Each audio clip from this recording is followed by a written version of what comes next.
Hindi dictation 100 word प्रति minute की speed से शुरू होगी 3 सेकंड बाद। शुरू। पाकिस्तान उन प्रतिमानों से स्वयं को कभी दूर नहीं कर पाया, जिनके जरिए जिन्ना एक बड़ी आबादी के साथ षड्यंत्र रचकर भारत का विभाजन कराने में सफल हो गए थे।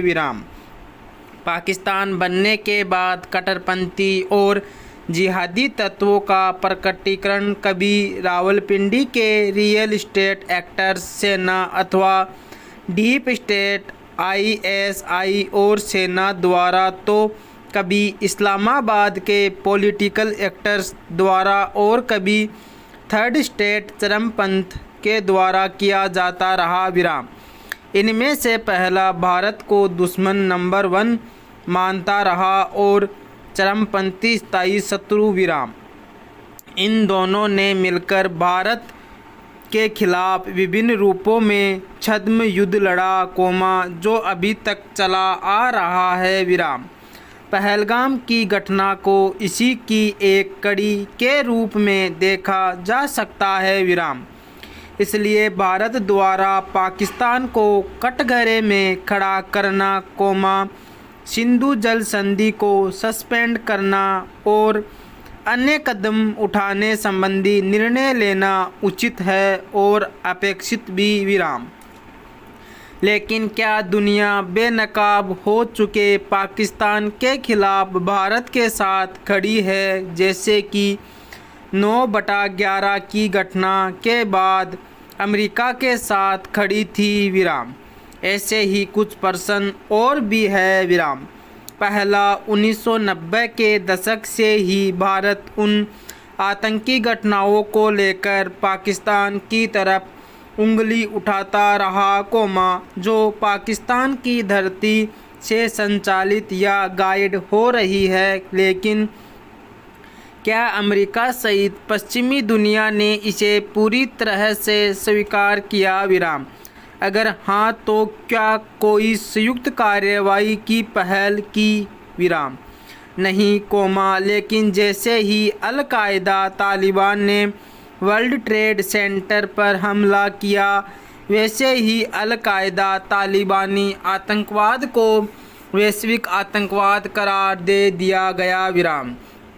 ऐसा क्यों? कि एक बात और, पूरी दुनिया जानती थी कि इस आतंकवाद की धमनियों को मिल रहा रक्त किसका है, इसकी नाभि कहाँ है। लेकिन क्या उसके पाकिस्तान के खिलाफ कोई कार्रवाई हुई? अमेरिका की तरफ से वार अगेंस्ट टेररिज्म की घोषणा की गई और वार इंड्यूरिंग फ्रीडम के नाम से सैन्य कार्रवाई शुरू कर दी गई। संयुक्त राष्ट्र सुरक्षा परिषद ने सितंबर 2001 में 2 प्रस्ताव 1368 और प्रस्ताव 1373 पारित कर आतंकवाद के खिलाफ कार्रवाई और आत्मरक्षा के अधिकार को मान्यता दे दी।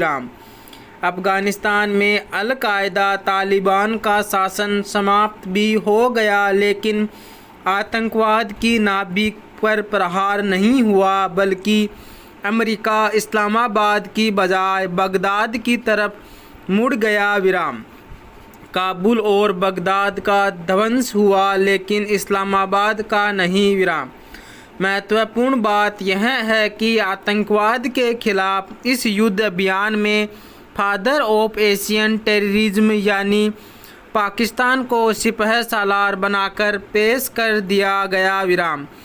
दूसरा प्रश्न यह है कि अंतर्राष्ट्रीय संस्थाओं सहित पश्चिम दुनिया आखिर कहाँ सोई हुई है?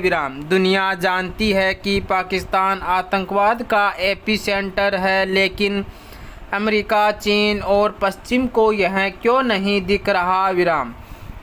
सालों साल से आतंकवाद से जुड़ी सूचनाएं विभिन्न संस्थाओं और दुनिया भर के पत्रकारों के जरिए एकत्रित की जा रही है, जिनके आधार पर यह स्थगित हो चुका है कि पाकिस्तान आतंकवाद को पोषण करता है। ध्यान रहे कि जब जनरल राहील शरीफ पाकिस्तान के सेनाध्यक्ष बने थे तो उन्होंने बार बार दोहराया था कि पाकिस्तान को देश के भीतर के चरमपंथ से निपटने पर जोर देना चाहिए, न कि विदेशों को जिम्मेदार ठहराना चाहिए। विराम। इसके बाद जनरल कमर बाजवा ने भी यही दोहराया है कि चरमपंथ देशी खतरा है, न कि विदेशी। विराम। जबकि पाकिस्तान की सरकार आतंक की घटनाओं के लिए देश के भीतर चरमपंथी संगठनों के बजाय भारत या फिर अफगानिस्तान को जिम्मेदार ठहराने की कोशिश करती रही है। विराम। भारत लंबे समय से ऐसे आतंकवाद से पीड़ित है, जिसका केंद्र एपिसेंटर किसी न किसी रूप से पाकिस्तान रहा है। विराम। पाकिस्तान ने भारत के खिलाफ आतंकवाद के शस्त्र का प्रयोग तब किया जब वह भारत से लड़ी जाने वाली प्रत्यक्ष लड़ाइयों में कई बार हार चुका था। विराम। स्वतंत्रता प्राप्ति के 3 माह के अंदर मेजर जनरल अकबर खान, जिसका सपना पाकिस्तान की सेना का पहला कमांडर इन चीफ बनना था, के कमांड में कबाइलियों द्वारा जम्मू कश्मीर पर आक्रमण की योजना बनाई गई थी। विराम।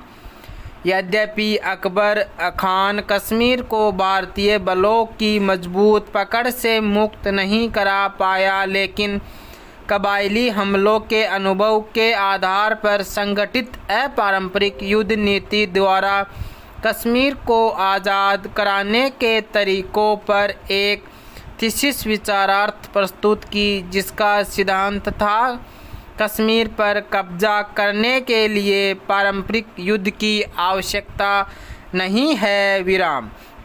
और अपारंपरिक युद्ध में यदि भारत बदले में आक्रमण करता है तो विश्व मत पाकिस्तान के पक्ष में होगा। विराम। यही हुआ भी। पेरा। पाकिस्तान का दूसरा प्रयोग था ऑपरेशन जिब्राल्टर, जो 1965 में कश्मीर में भारत के खिलाफ शुरू हुआ। विराम। 1980 के दशक में ISI को अफगानिस्तान में बियर ट्रैप रणनीति में सफलता मिल चुकी थी। विराम।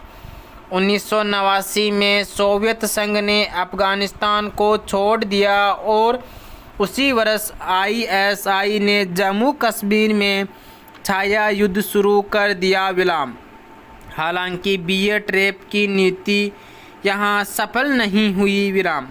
पाकिस्तान में बहुत आतंकवादी संगठन फले फूले, जिनका मकसद था भारत के विभिन्न भागों में आतंकी गतिविधियों को अंजाम देना। विराम।